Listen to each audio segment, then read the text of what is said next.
Long before science made the connection, women the world over have known that in lieu of sex, the brain will accept chocolate. But love, that's another story, as a pair of pretty young things discover in Better Than Chocolate, a breezy, sometimes downright raunchy romantic comedy about putting the lid on the Godiva and learning to love not only friends, family and partner but, most of all, yourself.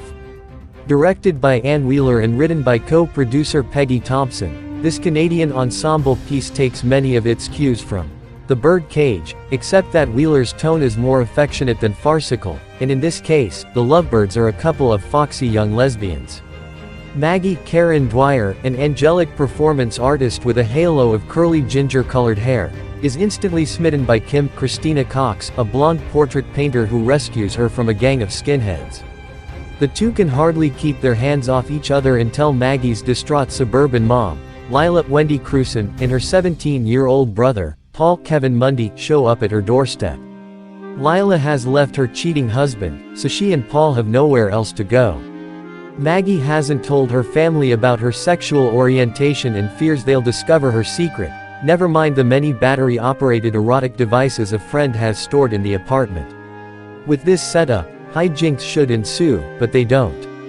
Judy Peter Outerbridge, a transsexual cabaret singer, rescues Lila, who's feeling sorry for herself back at the apartment while Maggie and Kim help out at a discount bookstore.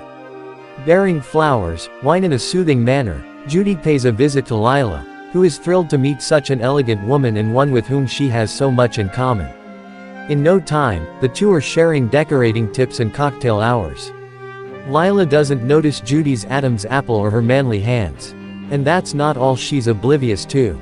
She's been living a lie so long that she can't, or won't, see the obvious sexual magnetism between her daughter and her tomboyish lover.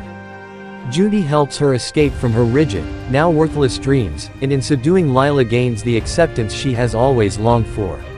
Of the various relationships, Judy and Lila's is the best developed and the most dramatically rewarding. But it is Cox and Dwyer who generate the steam heat. Too bad the filmmakers have a bucket of ice water waiting in the wings. They've tried hard to treat Better Than Chocolate as frolic, but they can't resist taking the opportunity to address such issues as literary censorship, gay bashing and discrimination against homosexuals. Alas, this provides a clunky counterpoint to an otherwise blithe caper. You'd think indie filmmakers would have learned by now that people tend to put on a sober face when addressed from the pulpit.